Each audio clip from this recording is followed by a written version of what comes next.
Back in the day, middle-class families had some unforgettable meals that brought everyone together at the dinner table. These dishes were more than just food. They were a part of the family tradition. But sadly, many of these classics are disappearing from our kitchens, and I'm here to take you on a journey through the dishes we miss the most. Let's dive in. Chicken Marengo. Start with a savory stew featuring tender chicken, cooked with tomatoes, garlic, onions, and white wine, often garnished with mushrooms and sometimes even prawns. Chicken Marengo, named after the Battle of Marengo, has an intriguing backstory. Legend has it that Napoleon's chef, after a victorious battle in 1800, created this meal from the available ingredients, as Napoleon refused to eat until something was prepared. The dish became a popular part of French cuisine and eventually made its way to American kitchens. Once a staple in cookbooks and food magazines as an exotic yet accessible dish, chicken Marengo, like oyster stew, eventually faded from the spotlight. Chicken Tetrazzini. This is one of those classic American dishes that brings happy smiles to any dinner table. It's a creamy, cheesy pasta bake made with succulent pieces of chicken. Traditionally, it's prepared by sautéing mushrooms and onions, adding broth and cream, then combining with cooked spaghetti and chicken. This combo is then baked with Parmesan until golden. Who else misses gathering around the dinner table to enjoy this hearty meal? Cookbooks like Joy of Cooking featured this recipe, so you know that folks in the 70s were eating good. Chicken Tetrazzini was named after the Italian opera star Luisa Tetrazzini, but its origins are firmly rooted in early 20th century America. It became a popular dinner party dish in the 1970s, and it was a great way to use leftover chicken in a luxurious yet tasty manner. Hawaiian Haystacks. When it comes to quick and convenient meals, Hawaiian Haystacks certainly took the cake. This versatile dish begins with a bed of rice, generously topped with a savory chicken sauce and adorned with an assortment of fresh, crunchy toppings. So why did we ever stop making these? The true origins of Hawaiian Haystacks remain a bit of a mystery, but they surged in popularity during the 1970s as a fun, interactive meal for families. Back then, it was all about turning simple ingredients into festive and versatile meals. Interestingly, despite its name, Hawaiian Haystacks have no known connection to Hawaii. They are believed to have originated in the continental United States, likely within the Mormon community, where they were popularized as a crowd-pleasing dinner option. Before we move to the next dish, don't forget to subscribe to our channel and hit the bell icon to receive notifications. Your support means a lot to our small channel. Liverwurst Sandwiches. Just like the Liverwurst Sandwiches, I love some sandwiches, but liverwurst was special, and I want them back. This dish features slices of liverwurst, a type of sausage made from pork liver, spread between two slices of rye or white bread. Liverwurst comes from Germany, where it was known as Leberwurst, and it only made its way to American tables through German immigrants. It became popular in the mid-20th century. In the 1970s, it was sold as a nutritious and convenient option for busy families because it had high iron content but was very tasty. It was a go-to meal for picnics in the 70s. To prepare a traditional liverwurst sandwich, simply spread a generous layer of mustard on one slice of bread, add thick slices of liverwurst, and top with thinly sliced pickles or onions if desired. Place the other slice of bread on top, and voila, your liverwurst sandwich is ready. Corn fritters. What do you all think about corn fritters? These delicious pancakes are made from a batter mixed with sweet corn kernels, giving them a tender inside and a golden, crispy exterior. Corn fritters have their roots in Native American cuisine and Southern cooking, where corn has always been a staple ingredient. They became popular in the 1970s as a versatile side dish or snack. Corn fritters are made by mixing flour, baking powder, sugar, and salt with whisked eggs and milk to form a batter. Stir in corn kernels, then fry spoonfuls in hot oil until golden and crispy. They can be enjoyed plain or with a drizzle of honey or syrup for added sweetness. Celery Victor. If I had a magic wand, I'd definitely bring this one back right after bringing back Celery Victor. If you guessed it, the dish was created by Victor Hartzler, a chef at San Francisco's St. Francis Hotel around the early 20th century. It became popular through author Clarence Edwards, who featured it in his 1914 book, A Bohemian Guide to San Francisco Restaurants. By the 1970s, it made its way into middle-class homes due to the growing interest in Greek cooking at home. To make this dish, blanch celery in broth and vinegar until tender, then strain and cool. Next, whisk olive oil, vinegar, Dijon mustard, and herbs for the marinade. Now, pour over celery, and marinate in the fridge for several hours or overnight. Celery Victor was a popular meal, loved for its low-calorie content and great taste. I don't know why we stopped making it, but it would be great to have it on our tables again. Potato Rosettes. Potato rosettes are yummy patties made from mashed potatoes mixed with a variety of ingredients and then fried until golden and crunchy on the outside.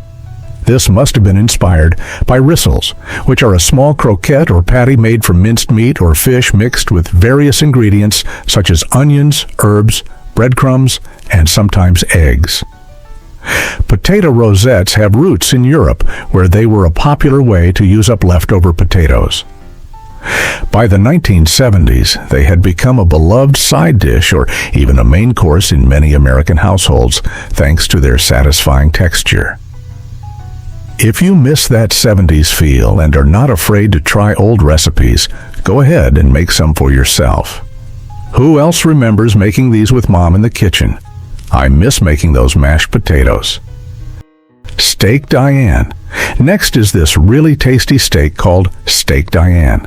Trust me, it has nothing to do with a woman named Diane. Steak Diane is a retro classic that brought a touch of restaurant elegance to home kitchens in the 1970s. It is said to have originated in the 1950s. By the 1970s, Steak Diane had made its way into home kitchens, celebrated for its dramatic preparation and luxurious flavors. How?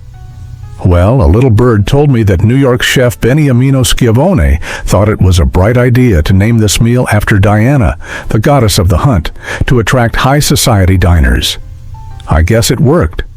Steak Diane was made with steaks, shallots, Dijon mustard, Worcestershire sauce, and heavy cream. If you've never had these, you're missing out on something, and if you did, would you want to try it again? Oyster Stew. This classic seafood soup features plump oysters gently cooked in a rich, milky broth seasoned with butter, onions, and a hint of celery. It has roots in the coastal regions of America, where oysters were plentiful and not so expensive. Historically, oysters were considered food for the poor due to their abundance along the coastlines. People who have roots along the coast often visit loved ones there and appreciate the simple essence of this stew, made with fresh oysters, milk, salt, pepper, butter, and a touch of green onion. It embodies simplicity at its finest. Oyster stew became especially popular as a festive dish served during the holiday season, particularly on Christmas Eve. Haddock Mornay. Haddock Mornay was a standout dish in the 1970s, adding a touch of French sophistication to American home kitchens. This casserole featured tender haddock fillets baked in a rich, creamy cheese sauce made from Gruyere or cheddar, milk, and Dijon mustard. The process involved poaching haddock in milk, then creating a velvety cheese sauce with butter, flour, and the reserved poaching liquid. The sauce was poured over the haddock, topped with a crispy breadcrumb layer, and baked until golden and bubbly. Known for its elegant presentation and luxurious taste, Haddock Mornay was a popular choice for dinner parties and special occasions. It combined a sophisticated flavor profile with a comforting, creamy texture, making it a memorable dish for those who enjoyed a touch of refinement in their meals. Although less common today, it remains a nostalgic favorite, evoking memories of 1970s dining with its classic charm and decadent flavors. Chicken Kiev. Chicken Kiev is a classic dish that became popular in the 1970s, particularly for special occasions and dinner parties. This dish consists of a chicken breast, stuffed with a mixture of butter, garlic, and herbs, then breaded and fried until golden brown. When cut into, the melted butter oozes out, creating a rich and flavorful sauce. The origins of chicken Kiev are debated, with some attributing it to Russian or Ukrainian cuisine, while others believe it was created in France. Regardless of its origins, chicken Kiev became a beloved dish in the 1970s, known for its elegant presentation and delicious taste. Steamed pudding. Steamed pudding brought a touch of old-world charm to 1970s family dinners. Made by steaming a batter of flour, eggs, sugar, and suet or butter, often with dried fruits and spices, it results in a moist, dense pudding.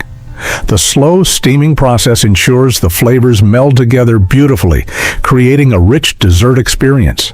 There are many types of steamed puddings, including Christmas pudding, which is served during the holiday season. There's also spotted dick, made with dried fruits. Steamed pudding has origins in British cuisine and was cherished in the 1970s for its rich flavor and nostalgic value. Cookbooks highlighted it as a perfect dessert for special occasions. Chicken Marbella. Chicken Marbella made waves in the 1970s as a standout dish from the Silver Palette Cookbook. This recipe combined chicken with prunes, olives, capers, and garlic, marinated overnight for rich, tangy flavor. Baked with white wine and brown sugar, it created a savory sweet finish that wowed home cooks. A symbol of the era's love for international flavors and gourmet cooking, chicken Marbella brought sophistication to the dinner table. Though its popularity has waned, it remains a nostalgic favorite for those who remember its unique blend of flavors, elegant presentation, and how it embodied the gourmet spirit of the 1970s. Borscht. Borscht was a vibrant, comforting dish that graced many American tables in the 1970s. This beet-based soup is renowned for its deep red color and tangy flavor, achieved by simmering beets, cabbage, and potatoes in a savory broth. Often enriched with beef or pork, borscht offers a hearty, satisfying meal perfect for chilly days. It's typically served hot with a dollop of sour cream and a sprinkle of fresh dill, enhancing its rich, earthy taste. Popularized in the U.S. by Eastern European immigrants, borscht brought a touch of old-world tradition to 1970s kitchens. Its unique flavor and vibrant color made it a standout dish, reflecting a growing interest in diverse international cuisines during the era. Even though it's less common today, borscht remains a beloved reminder of the era's culinary explorations. Roast goose. Roast goose was a grand and festive centerpiece that graced many holiday tables in the 1970s. Known for its rich, flavorful meat and crispy skin, this dish was often accompanied by savory gravy and traditional sides. With roots in European cuisine, especially Germany and Britain, roast goose was a practical choice for holiday feasts due to its size, which could easily feed a whole family. Before turkey became the go-to holiday bird, goose was the star of special occasions, making it a memorable part of 1970s holiday traditions.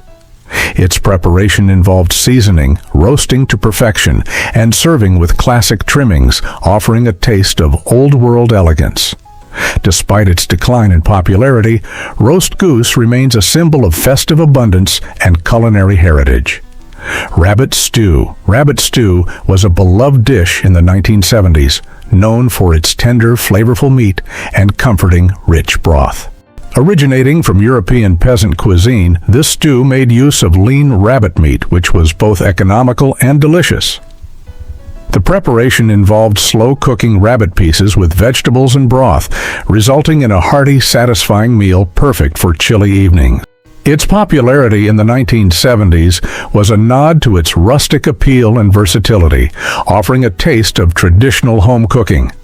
Rabbit stew was cherished for its rich flavor and comforting nature, reflecting a time when home-cooked meals were both hearty and meaningful. Despite its decline, it remains a classic symbol of enduring culinary traditions. Mock apple pie. Mock apple pie was a clever way to enjoy the taste of apple pie without using any apples. Instead, this pie is made with crackers, sugar, cinnamon, and lemon juice to create the illusion of an apple filling. It was created during the Great Depression, when apples were expensive or unavailable. People were resourceful back then and came up with this inventive substitute. By the 1970s, it was a nostalgic favorite, reminding people of frugality and creativity in the kitchen. Mock apple pie has a surprising ability to mimic the texture and flavor of real apples. It's a testament to the resourcefulness of past generations who made do with what they had and created something delicious. Would you want some if it were on the shelves today? Herring salad. This vibrant and tangy dish added a punch of flavor to 1970s spreads. It features pickled herring mixed with diced apples, onions, beets, and potatoes in a creamy dressing of mayonnaise and sour cream. Herring salad, also called herring under a fur coat or shuba, has roots in Northern and Eastern European cuisine. The addition of vegetables and a creamy dressing makes it both visually appealing and flavorful. It became popular in the U.S. in the 1970s at potlucks and family gatherings. The salad was often featured in cooking magazines as a bold and sophisticated dish for entertaining. No wonder Russians see it as one of the best salads ever, placed side by side with steamed pudding. I don't know which one I'd choose. Which would you go for? Frog legs. Once a culinary gem, frog legs were popular in the 1970s, celebrated for their delicate flavor and crispy texture. Originating from French cuisine, they were eaten by monks in the 12th century as a Lenten substitute for meat. In America, they gained prominence as a sophisticated delicacy, often featured in gourmet restaurants. Prepared by coating in seasoned flour, eggs, and breadcrumbs before frying, frog legs resemble chicken in taste but offer a unique dining experience. Despite their mid-century fame, they've mostly vanished from menus today, reflecting changing tastes and dietary preferences. Stuffed bell peppers. Stuffed bell peppers were a popular and versatile dish in the 1970s, often served as a main course or a side dish.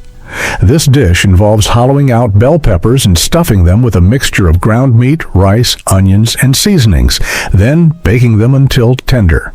Stuffed bell peppers were a great way to use up leftovers and create a hearty and satisfying meal. The dish's bright colors and flavorful filling made it a favorite at family dinners and potlucks.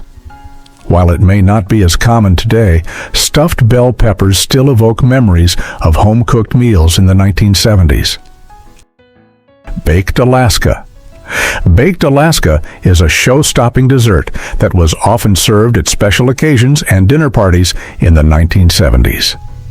This impressive treat consists of a cake base topped with ice cream and then covered with a layer of meringue.